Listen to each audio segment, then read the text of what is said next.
Hi,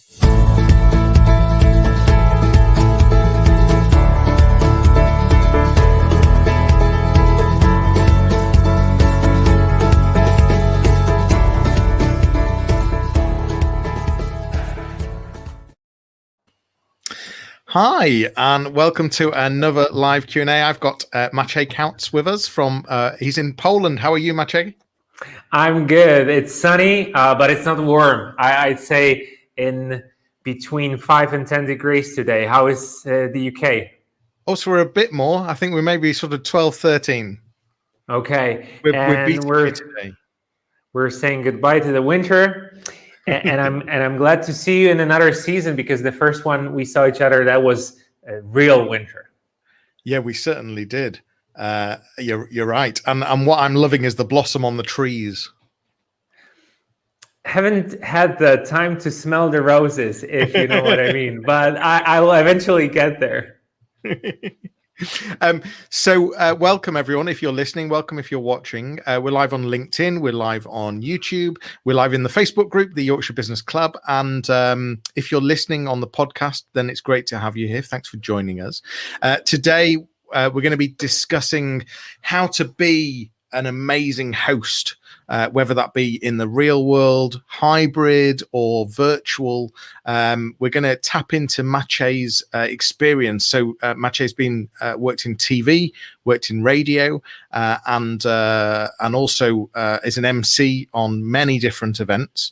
I think Maciej's just sharing this on LinkedIn Live right now. You're right. We were just talking about you doing some stuff on LinkedIn Live. You'd quite like to have a play with that, wouldn't you? I really do. And to be honest, I haven't been really regarded by LinkedIn as someone worthy of broadcasting. And so I don't know how many of you, and you might actually want to share your thoughts in the comments section here on LinkedIn or maybe on Facebook, but they never really let me stream live. And so I'm so envious of Mr. Johnny. I think I was just very lucky. It must be the amazing guests. That's what it must be. Yeah, and I'm glad that you're live and that we're live. I feel like this kind of a format will be needed, and I've seen some of the conversations you've had, so that was very helpful. I know that you like to speak about marketing, about events, about the online world. You're so knowledgeable about social media platforms. Well, you know, I'm saying all of those things because I actually used to introduce you on an event as an MC. So that's how it all began, right? Yeah, that's right. And you were an amazing host back then. And that was a great event. Yeah, I mean, that's the interesting thing, isn't it? There's so many different formats that you can do these in, whether it be pre-recorded or live or a hybrid style. And what I find there's sort of a quite a debate around whether to do this live or not. What I find is that live puts us in that frame of mind where we've just got to deliver. But at the same time, I can see how doing some kind of recording can easily be edited and you can really make it polished. So I don't know, what do you find? What do you enjoy more, Maciej? Wow, that's a very good question. And I feel like it's a constant balancing act. If we talk about live, if we talk about hybrid, if we talk about recorded, there's a lot that goes into it. I feel like now, because we're live and because people can see us and they know that if something goes wrong, then we're just off air, and so it goes. And sometimes we have to apologize for some technical issues, but that's the nature of it. And I feel like that really does help us be more authentic. What I can give you as an example is my times as a radio host. I would produce this radio show in English on the Polish National Radio for like 7 years.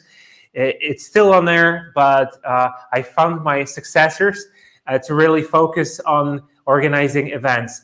But what I learned there on the air is that if we ever did live shows, they could be enthusiastic, authentic, and just whatever happened there would happen, and we were fine with it. We would just go with the flow. But then my boss would always be really mad at me if I made some mistake in a pre-recorded show. He would be like, you had so much time to edit it, to make it perfect, to make it shine, but you still have let that little flip happen. And so I feel like if you want to have this pre-recorded, then there are some pros and cons. And authenticity is something that you might lose. The more takes you have of something. I don't know if it ever happened to you, Johnny, but maybe you were in front of a TV camera and you had your first take on something and it was quite good. But then the producer would say, okay, Johnny, can we do that again just in case? And sometimes the second, the third takes would be actually much worse than the original because they would be more kind of scripted. It's so true. So true. Mm-hmm. In fact, I sometimes sort of, I might even say to myself, oh, I'm not sure about that. I'm going to do it again. And then the next three are terrible. And the first one was far better.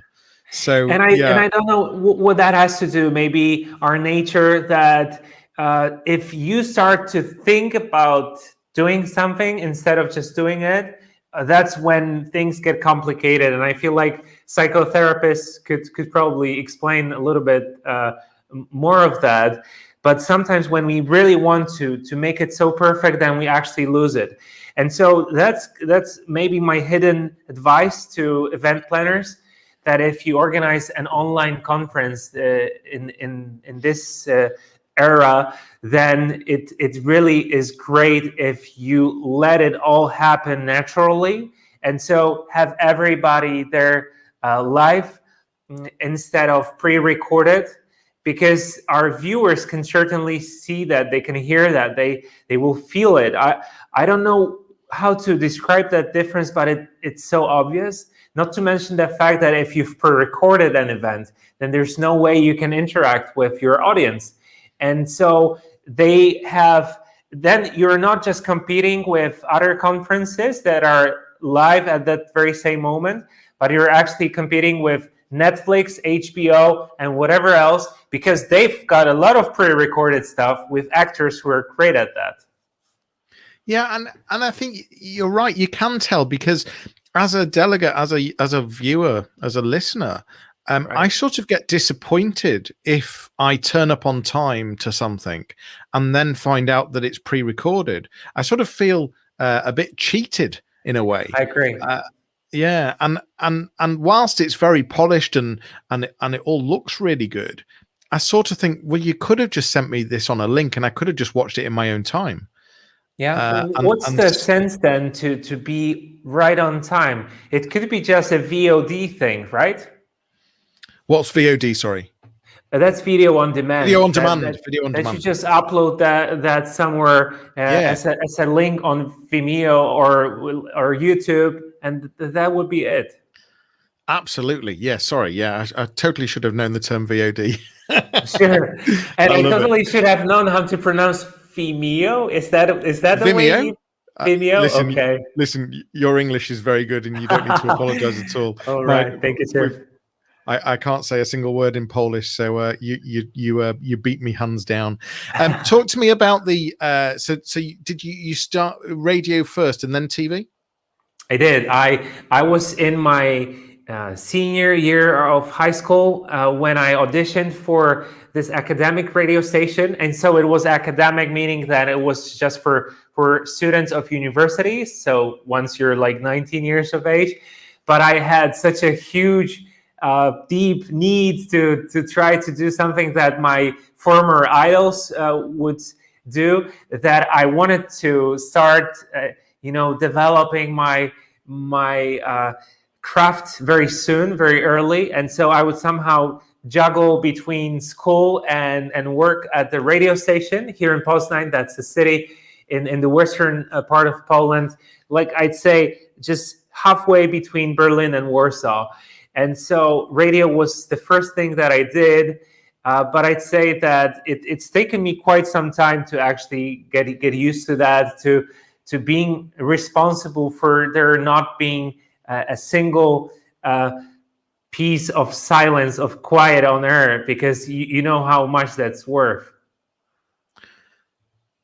And I was leaving that silence on purpose. So, I mean, you're right. I mean, but one of the things I hear, though, is it's really important to have some silence. What let's just go into that for a second. Wow, that's a great question. And I like that you're asking it. So, look, I've been active on air, on radio and TV for like 10 or more years, much more than that. And so it's only now that I learn, and I'm in my 30s, that I learn to recognize the value of quiet, of silence on air, and only gradually do I become more comfortable with it.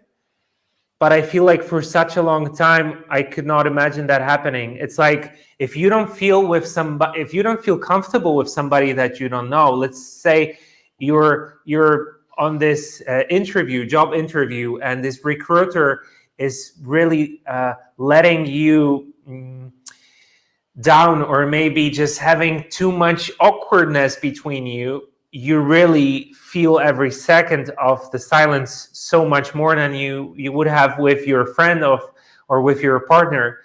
And so I feel like it does take time to sometimes be able to incorporate some silence, but to do it on purpose. And I don't really feel like I'm quite there. How about you? Yeah, I don't think I can necessarily do it on purpose. I think I am less afraid of it, and I think that that putting space in is really not a bad thing at all, and there's no need to fill the gap all the time. I think it's more authentic to actually just allow the silence to happen. And so, yeah, I wouldn't say that I'm able to just put it there on purpose. But you probably are familiar with the fact that, unless I just interrupted, you're putting it on purpose. I'm sorry. I was wondering it. I was thinking about trying it. I'm so sorry. So I don't know if you're familiar with that, but some speakers who are not that used to speaking in public, to like public appearances, they get to be very fast in delivery. They would be like, blah, blah, blah, blah, you know, like just throwing words so fast, as if they thought that the sooner they finish, the better it is for them.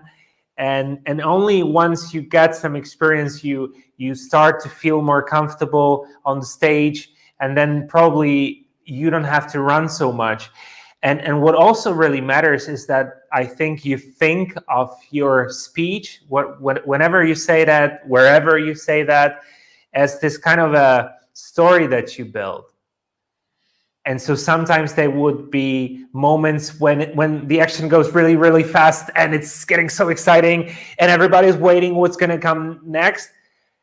But then, you know, you want everybody to relax a little bit, only then to repeat the whole thing. That's how great stories are built, I believe. Yeah, I think that sounds good. One of the things that I'd really like to get to understand more is in radio. I'm trying to think of, because right now there's a lot of people that are thinking of doing more online events, or even just events full stop, you know, as the world starts becoming hybrid again. Just events full stop, but also doing lots more video. One of the things that I'm always keen on is learning from radio and television, because my understanding is that in television and radio, you've got all sorts of different people around you, from production to researchers, to, well, you'll be able to tell me, to editors. And whereas most sort of small businesses or most senior thought leaders in businesses don't have those teams. They're thinking of, you know, putting on a conference, or they're thinking of doing an event or doing something live, but they don't have any of that around them. So what are the gaps that we've got, and which are the really important roles that we should consider from radio and television? And so you're probably thinking of getting some of these roles that are known from TV or radio, and then having them in the world of events? Well, yeah, that's the question. Is that what's missing? Is that what makes a good event? Having a really good researcher, having a really good editor, having a really good production assistant. Is that the things that is that what makes events really work? Or is it just about having an amazing host? Of course. I appreciate the question, Johnny. And the answer, I will just be as blunt as possible. And so I don't know how the events work in the UK or in the US, for example. I think you're much more familiar with these markets. But in Poland, I don't usually have a researcher, not at all. Well, that's never happened, to be honest. I just get some materials from the organizers if I'm lucky. Many times I won't get any, but I do have their website, what they've put forward for their potential customers, by which I mean the participants of an online or an offline, I mean in the old days conference. But many times it's me who does all the research. And actually I feel very good about it. It's not that I'm trying to maybe just complain about it, but actually the work that I do with my own hands is the work that I can be very sure of, because I know where I found that, and it's kind of a journalistic experience when preparing to a conference. And so I feel like the years that I spent working on TV or radio would really help me in preparing for events, because a journalist is a person who's really keen on discovering the world, and not just this really small topic, but sometimes they will also build like this map of connections. And that happens a lot. That, for example, when I'm researching a speaker at a conference like, say, Johnny Ross, not only will I look at the website of Spark of Change conference, and that's the one that I met you at virtually. And not only will I check what the organizers wrote about you, but I also will visit all your websites that I find on Google. I will also then go to videos that feature you. That's, for example, on YouTube when you were somebody's guests, or maybe you on your show, just like this one, just to have a feel of what you're like to interact with. Like, is that person the kind of easygoing, or are they rather scripted? And I don't mean that in a negative sense, but do they like to keep things very straight? Will they be somebody who connects very easily, or do I have to come up with a very precise question and maybe even approach them a week or two before the event so that they know what kind of a question to expect? Obviously, that's a little bit of a psychological thing to do so that you know what to expect of that person, because not always can you have this perfect feeling, instinct, or intuition about that person, but that's what I end up doing. And to actually finish my lengthy response to your quick question or short question, I just say that interestingly, I didn't really have a researcher on radio or on TV here where I work, and I guess that might have to do that I worked on local radio stations and local TV stations for a long time. And whereas they don't give you as much recognition,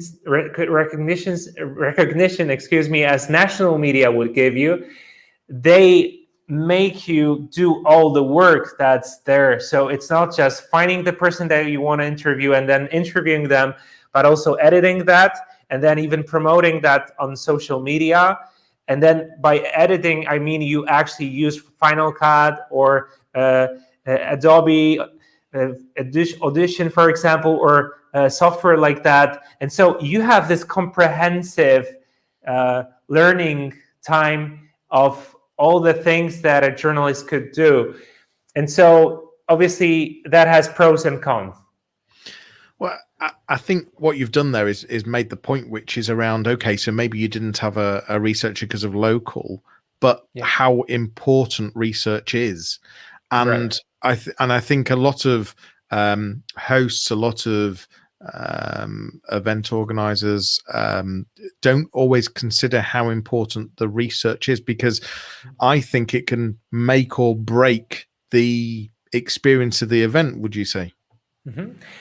I totally agree. And to give you just an example of how it works in this psychological effect again, if you have a guest who is a speaker at a conference, imagine what he's used to.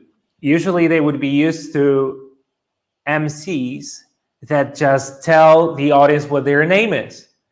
And they would be like, okay, so round of applause, please, Johnny Ross. He is from Fleek Marketing. and that's fine. And I get that. But if you have a host that's really engaged and that would tell the audience something really interesting about that person, well, let's give an example. They would scroll your social media, including LinkedIn, and they would see that you've recently been talking with somebody about TikTok and how engaging that is. And then Johnny would mention that 7% is the usual number of interactions that you get on Facebook and Instagram, whereas it's much bigger than that on TikTok. And then you approach the speaker and saying, hey Johnny, what did you think of that? I read that post of yours, and I wanted to ask you one more additional question. What's the feeling of that speaker? They will feel like, okay, the MC has researched me quite a bit, and then they probably respect me. They've also built this story of me, where I'm coming from, and they've sort of built like the estimation or the appreciation for myself. So it will be easier for me to approach the new viewership, the new group of people watching me, because they already know that I'm worthy. It's like building this kind of appreciation for that person. You're just showing off the research you've done now. I am. It's so true, and that's what I find as a viewer or a listener, when there's more of that rapport between the MC or the host and the speakers, and I think the whole thing becomes warmer. What you do, which is so amazing, is help listeners or viewers start relating to things very quickly, and start opening up to listening and watching, by sort of already teasing things out that you're pre-aware of, and sort of get that conversation going. And I think that makes a huge difference. And which I appreciate you saying, because you mentioned that person becomes more relatable, and I feel like, after all, we want to be relatable, because let's see what happens. Usually you would have this very renowned speaker at a conference, very professional about what they do, but then you just have these official names. He's the project engineering developer, and he's been active with this company XYZ for 12 years, and he speaks this and that language. That is pieces of information, but does that really make that human being relatable? And so for that reason, I would really search through all the social media platforms of that person. Obviously, viewers' discretion is advised, and the researchers' discretion is advised. Obviously, you shouldn't pick up on every topic that they posted there, but some of them would tell about what's important for them. And obviously, if you want to engage with people, you want to give them a wider narrative of why this is all happening. And so if you tell what's important for that person and why they do that, and if you start with that, then they become relatable. And so you, as an MC, are already in their introduction working for their success. That's a really good point. I like that. So starting in radio, you think about the audio side of things, and of course that's made you think about, just when we were starting today, the first thing we were talking about was sound, and you were testing the microphone, which is great. When you then moved to television, what was the sort of how did that change things? What was there then a different? Was there a feeling going from radio to television? How did it feel going from those? And what was the sort of the big things that changed for you? It was not in the sense that I worked for radio and then I went to television, leaving radio. I actually would do this in parallel for a really long time. But what I learned on TV is that something that was really great on radio would not necessarily be good on TV. And that's because if you have a great story, and I had one that was from Mr. Kasun Pereira. He would live in my hometown, but he comes from Sri Lanka. And so on the show, he was able to tell me the story of the huge natural disaster that happened to Sri Lanka, of a hurricane that really changed the country profoundly. And they didn't have electricity. They didn't have the most basic amenities for a very long time. And so many people died.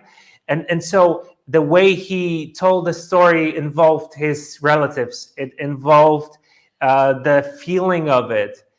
And then it was a great story on radio because we had some very subtle background music that would set the tone.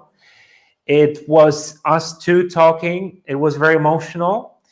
But when I tried to do the same thing on television, we realized we didn't have pictures because he would not take pictures of his family too often.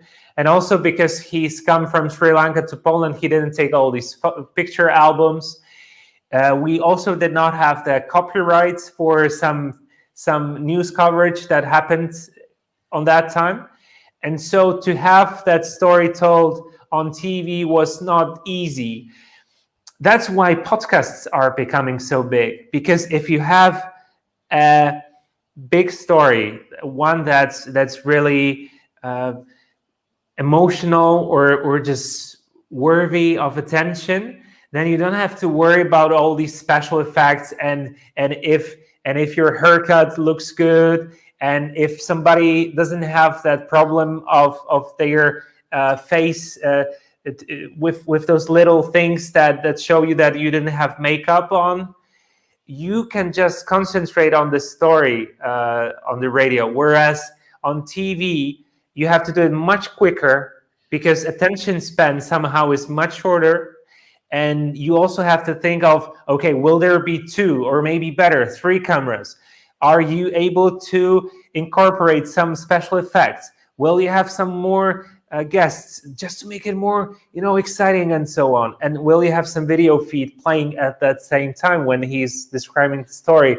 So that I would say is a disadvantage of television, that somehow the form or the shape of what you're telling is more important than the subject matter, than the content itself. But then television also gives you some special recognition that radio wouldn't give you. So what you're saying there is the viewer demands more when it's TV or video than they do when they're listening, and I get that. Yeah, I can get that. And I'm just thinking right now, we are streaming. We're live on LinkedIn. We're live on YouTube, but also this will be turned into a podcast where you can listen. We don't have any special effects on video. We're not bringing in images. We're not showing separate cuts. And yeah, I get that, which is actually one of the reasons that I do turn them into podcasts. I as a viewer stroke listener prefer listening than watching, I guess. So it's in unless I'm watching sort of this great film perhaps. So yeah, I get that. I think what you're saying is that the viewer has higher expectations, and how do we turn that into what we're talking about here about being great in events, for example? What you're saying is, perhaps you need to think about having the second camera angle. Perhaps you need to think about having something, a green screen, playing some pictures, playing some video. That's sort of how to take it up a step. That's one of the things that I guess you're saying. Yeah, I totally am. So just one example of a difference between a live event and a virtual event. On a virtual event, you have to do all the great things about live events, but then much more. You have to make sure that your video is compelling, that it's attractive, that it has a few angles, just as you mentioned. Whereas live events, and the fact that we're all here in this hall or this auditorium, that kind of allows you to really feel the connection with that person, because he is or she is actually in front of you, very close. And there's a good chance that you will get a chance to speak to them after they're done in the break, and that's great. But then in a virtual event, there is so many distractions. You're not with the group of people that you would be on a live event. You're just on yourself in front of a computer screen. So chances are you will be distracted. There are so many distractions at home, and there's your family, and there is the cell phone, and there is Netflix as well. And then when it comes to podcasts, which you just mentioned, I really love this medium, because I think it takes us back to the days when our attention span would be longer, when we didn't have as many distractions. And there's this really good number that I've seen recently. It says that the retention rate of people listening to podcasts is like 83% when they turn on the podcast. So chances are 83% that once they turned it on, they will stay until the very end of it. And wow. Then on YouTube, it's like 10%, and on Facebook, it's like 5 or even less. And so that kind of gives you some great insight. I feel like if you have made somebody tune into your podcasts, there are really high chances that they will stay with you. Yeah, I find that listeners are a bit more bought in and are really wanting to invest their time into finding more out. Plus, they might be doing something else at that same time, which would not have been possible with TV, because TV is taking you in, is making you sing in. But then you have these all distractions, just like other TV channels, whatever else. Whereas when you listen to a podcast, you're likely on a train or maybe even driving your car, and then it's not that easy to switch to another channel because you want to have your hands on the steering wheel. And then also, if you, let's say, clean up your apartment, you will also just have your AirPods on, and you don't even remember where you left your cell phone. But the fact that it's playing a podcast that is somehow good, you will let it stay. You will not be as demanding a listener as you would be a viewer. Wow, that's so true. I mean, how often do I find myself in that position where I've got my AirPods on, working around the house, and then maybe half an hour later, where is my phone? Yeah, it's great. I'm a crazy fan of Apple equipment. Yep. And one thing, I don't want to have any product placement in here, but something that I really like is that on Apple Watch, you can actually find your cell phone, because it has this feature to make this notification. I don't know if you can hear that one, but I just turned it on my cell phone, which in fact I don't know where I left that. Same thing. Very clever. Tell me, when you are going on stage, so we talked about research being really important, and we've sort of covered some of the visual things. How do you get into the right mindset when you're going to be an MC? I mean, I've seen you. I think you really are brilliant, and some of the videos that I've seen, you just shared a video from Spark only a few days ago, which was a brilliant behind the scenes video. But how do you get in the mindset when you're going to be a host or an MC on that stage? What are the things that you do? Are there any particular things that you do? Mm-hmm. So it's not that I could start my preparation just 2 hours in advance. It would usually be a few days in advance. And then what I also like to ask organizers to do for me, and some of them are really surprised by that, because, in this online world, you get so many messages, and sometimes you have a feeling that your inbox of your Gmail, of whatever, or whatever you're using for your messaging, could actually organize your day, because sometimes it's the constant flow of messages that somehow makes you react to them, and you feel like, okay, I really have to reply right now. But even though it is a fact, and I'm not a fan of that phenomenon, I still ask the organizers to have me in the loop. And so sometimes I suggest that they forward the messages, or they put me in this CC section of pretty much every kind of arrangement they make with the speakers or maybe the technical crew. Sometimes it's just that I scroll through those and I don't really read them very closely, but I would usually have this ability to find something that's really important, and sometimes have some suggestions relating to maybe how the videos could be presented, how many minutes should one presentation take, or sometimes some arrangements with the speakers.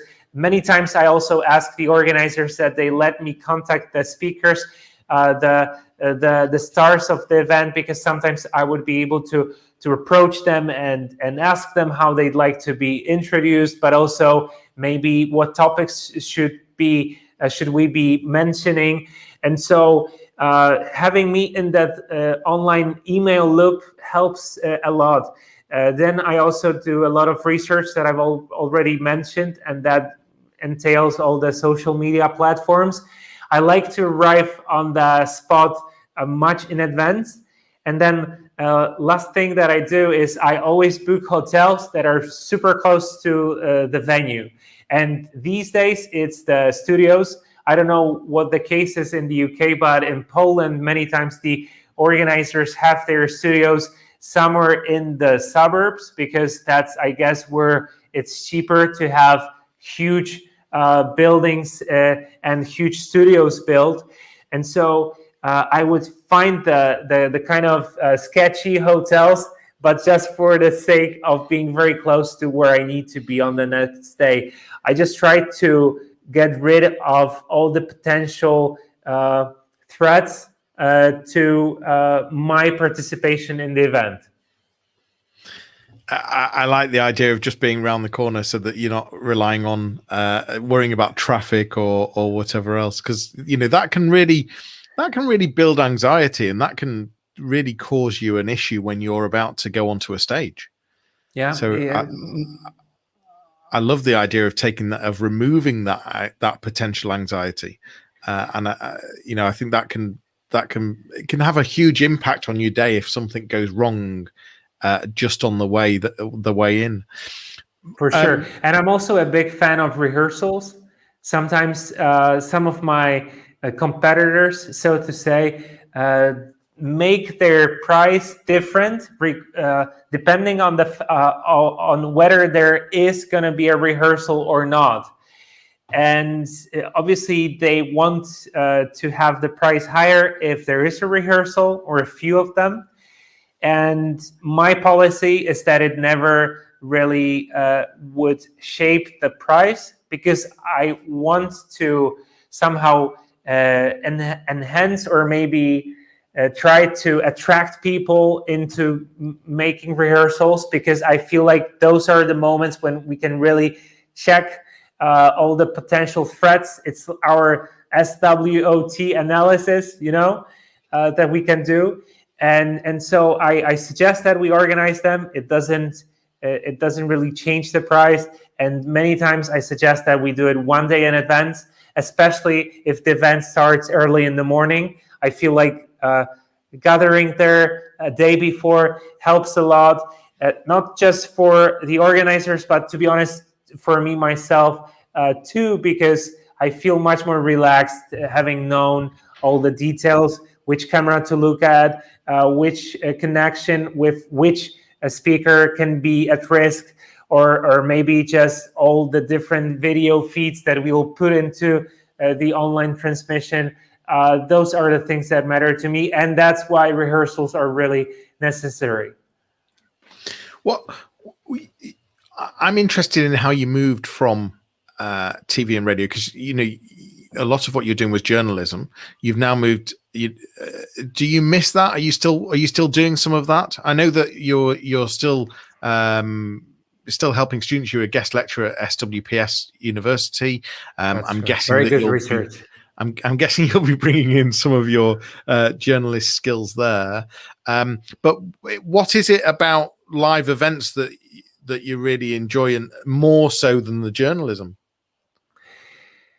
What happened is there was this moment when I've been on TV for 5 or 6 years, and I figured that I wanted to find some new challenges. The realities of television would be that many times I would have very little influence over the topics that we covered. And many times those would depend on our sponsorship. And so I would end up talking about some companies' products that I did not necessarily find interesting, like, let's say, medical insurance, for example, for the elderly, which obviously it's important, but to have 4 shows in a row just talk about the insurance for the elderly, that would not be as developing for myself. I would not really feel that I'm still getting out of my comfort zone.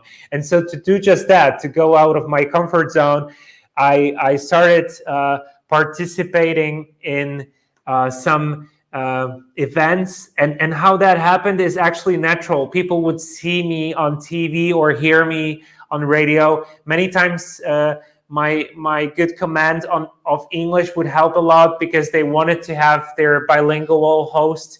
Sometimes they also wanted me to host events in German. And so what that led to is a wider recognition of me in the events world. And then I just made a few choices. I made a choice not to be the host of some events just as picnics, or some events that are just sports tournaments. I did not want to be an MC that makes any type of event. I wanted to specialize. And so conferences is where my interest is, because I find them most challenging. I find them to be very demanding, and I need to prepare a lot. So today I'd say I feel quite journalistic in that I sometimes host a conference that has to do with ecology, with hydrology, or the circular economy, which I personally believe in, and I'm very interested in what we can do for the planet. But then I'm also a huge fan of technology, which can clearly be seen in this very episode with Johnny Ross. And then there are some topics just like marketing that also interest me. And so I try to learn about these things. And interestingly, the more you learn, the more you read about something, the more interesting it becomes to you. So it's a self-fulfilling prophecy, so to say, that if an event planner has a conference on a topic that seems very specialized, very unique and very narrow in its topic, then I try to come closer and closer, and then other people who are the audience of that event would appreciate that, and then they might call me as well for their event. And so sometimes there would be this snowball effect when it comes to the work I do, Johnny. What if it? Can't speak. That's fine. The question that I've got is: are there any particular types of conferences that you'd really be eager to work at? What I'm seeing is that you do a lot of conferences that are quite complex. They might be over a couple of days. They might have 50 plus speakers, maybe even more. Is that something? Other particular types, if people are listening right now and perhaps they're looking at putting a conference on, is there a sort of sweet spot of type of conference, or is it sort of, we've heard on the content, you've said around the content and the interest on the content side of things. Is there a particular style of conference that fits you very well as well? I'd say the ones I mentioned. So that's marketing, social media, that's the new technologies, and how we can really cover the complexities of technology, how it also leads to some legal issues. And that's because I graduated in law here in Poland, and I also studied in the US. And so law is very close to me. And then I also mentioned... Do I get to show off my small amount of research as well? So it was North Carolina in the US, and it was the University. And it was the University of Antwerp in Belgium. Yeah, very well. I've been to Belgium. I love Belgium. You do? What do you love about Belgium? Well, the chocolate's good, the beer's good, but the sights are very. I just liked the whole sort of feeling and the people. I really had a lovely time in Belgium. Very small country, and with 3 languages. It was crazy to go from Antwerp to Brussels. When you get on the train, they speak to you in Dutch, but then as soon as you leave, they say au revoir in French, and there's more of that. If you go to the cinema, which is called bioscoop in their language in Dutch, which I find interesting because bio is life and scope is to look. So it's like a microscope for life. That's their word for cinema, and I like that. Nice. But it's also incredible to see their cinema screen being covered with subtitles for like 50% of the screen because they have 3 languages there. 3 different languages. Oh wow. Yeah, so there's not much left of the actual screen. I've never seen multiple languages on subtitles. I'm running out of time. I totally interrupted you. That's okay. In terms of conferences that you'd be interested in, I was actually thinking, less of the content, more of the style of the conference. So, is there a particular style or I've seen you in some amazing locations as well. Yeah. I guess you can't wait for the real life face-to-face conferences again. I love that, but I've got to say that I'm a fan of hybrid as well, because what that really gives you is we have the audience in the room, but we also have it in front of the screen, which is so great because it combines the best of the 2 worlds. And I'm really convinced that it will stay, because I feel like virtual events have shown us some of the great features that should be here with us once the pandemic is over, which we so much hope for. But then some of these solutions, some of these features have been so important. Sometimes you would be able to have this very renowned speaker from the other part of the globe and just be here for the 30 minutes of your conference, deliver an astonishing speech, and not have to travel for 2 days and then have the time zone change. And so that really helps. And what I really love about virtual events and would also like to have in live events once they're back, and it actually also is a reply to your question, is the real feel of interaction with our audience. I really look for that. I really fish for that, because I believe that if we have this truly balanced, equal kind of situation where we communicate in both ways, then this is really what's so important and what's really the deal breaker of a great conference. So if you ask me if it really has to do with the content, I'd say not as much as it should do with the approach of the organizers. If the event planners want to have some genuine connection and they're not afraid to take some risks and to give just one, some people are afraid that your viewership with if you let them have some comments, they will come up with some derogatory things, or maybe with something that's not welcome. But then if you have this authentic connection, I believe 99% of people will be very open and very positive, and so they will far outreach any negative feelings. But then the advantage of having real human-to-human connection, regardless of the distance of all the cables that are between us, I think that's what really changes the world of events, because it's a paradox. But now, Johnny, that I host virtual events, I feel much more connected to the audience than I used to in the live events world, because most of the time people would be just sitting quietly and not wanting to interfere, because it would be considered rude. But now that you have the chat box, and sometimes you can actually incorporate people with their live video using their cameras. Wow, that's a change, because so many people can discuss the same thing at the same time. You have all these polls, you can have questions to them. I think that's a breakthrough, and I hope that it stays.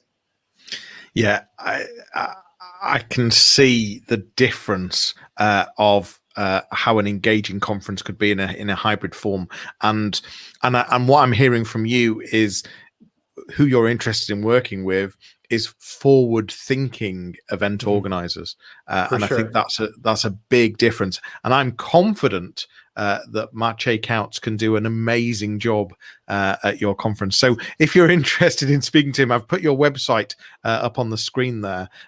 So for people listening, it'll be in the show notes. But that's maciejkautz.com. Where else should we look online? Where do you typically hang out online if we were looking to speak to you or find out a bit more?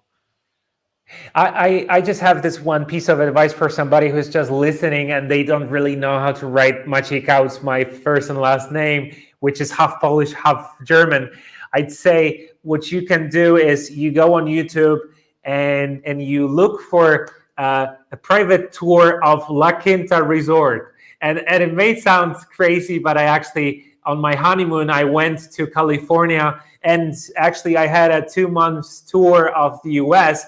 And I wanted to show my wife around where I used to study.